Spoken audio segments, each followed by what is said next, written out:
সবাইকে alpha omega চ্যানেলে স্বাগত জানাচ্ছি। আজকের বাইবেল পদ 2 করিন্থীয় 2 অধ্যায় 1 থেকে 11 পদ পাঠ করছি। তাই আমি মনে মনে ঠিক করলাম, আবার তোমাদের দুঃখ দেবার জন্য তোমাদের কাছে যাব না। কারণ তোমাদেরই যদি আমি দুঃখ দেই, তবে আমাকে আনন্দ দেবে কে? যাদের আমি দুঃখ দেব, সেই তোমরা ছাড়া আমাকে আনন্দ দেবার যে আর কেউ নেই। যখন আমি যাব, তখন যাদের কাছ থেকে আমার আনন্দ পাবার কথা, তাদের কাছ থেকে আমি যেন দুঃখ না পাই, সেই জন্যই আমি এই কথা লিখেছিলাম। তোমাদের উপর আমার এই বিশ্বাস আছে যে আমি যাতে আনন্দ পাই, তোমরাও তাতে আনন্দ পাও। অনেক দুঃখ ও মনের ব্যথায় চোখের জলের ভেতর দিয়ে আমি তোমাদের কাছে লিখেছিলাম। তোমাদের দুঃখ দেবার জন্য আমি লিখিনি, বরং তোমাদের প্রতি আমার ভালোবাসা যে কত গভীর তা জানাবার জন্যই লিখেছিলাম। অন্যায়কারীকে ক্ষমা করা। কেউ যদি আমাকে দুঃখ দিয়ে থাকে, তবে কথাটা কড়া করে না বলে শুধু এইটুকু বলি যে সে কেবল আমাকে দুঃখ দেয়নি, কিন্তু কিছু পরিমাণে তোমাদের সবাইকে দুঃখ দিয়েছে। তোমাদের বেশিরভাগ লোক মিলে তাকে যে শাস্তি দিয়েছিলে, তাই তার পক্ষে যথেষ্ট। তোমরা বরং এখন তাকে ক্ষমা করো এবং সান্ত্বনা দাও, যেন অতিরিক্ত দুঃখে সে হতাশ হয়ে না পড়ে।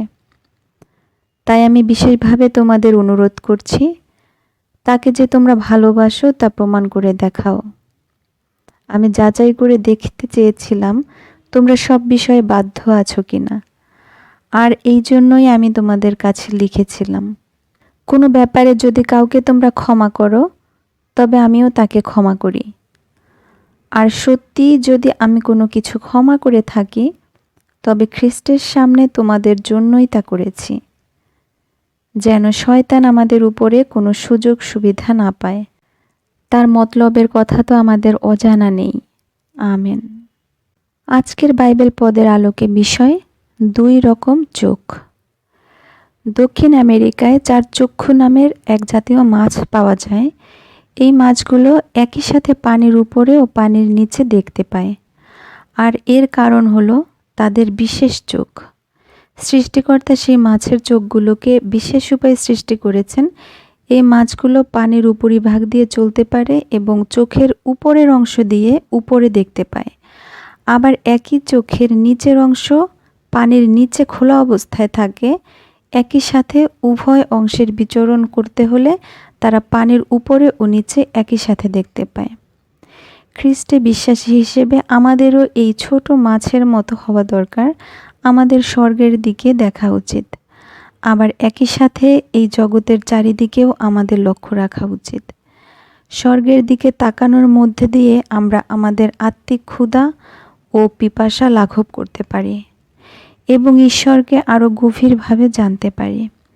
আর জগতের প্রতি তাকানোর মধ্য দিয়ে আমরা পাপ ও তার দাসত্বে আবদ্ধ মানুষের কাছে আমাদের সহানুভূতি প্রকাশ করতে পারি।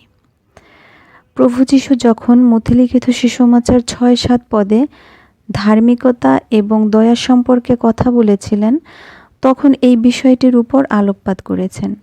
প্রেরিত পৌল যখন করিন্থীয় মণ্ডলীকে পবিত্র বাইবেলের প্রতি দৃষ্টিপাত করতে বলেছিলেন, তখনও একই বিষয়ের উপর তিনি জোর দিয়েছিলেন।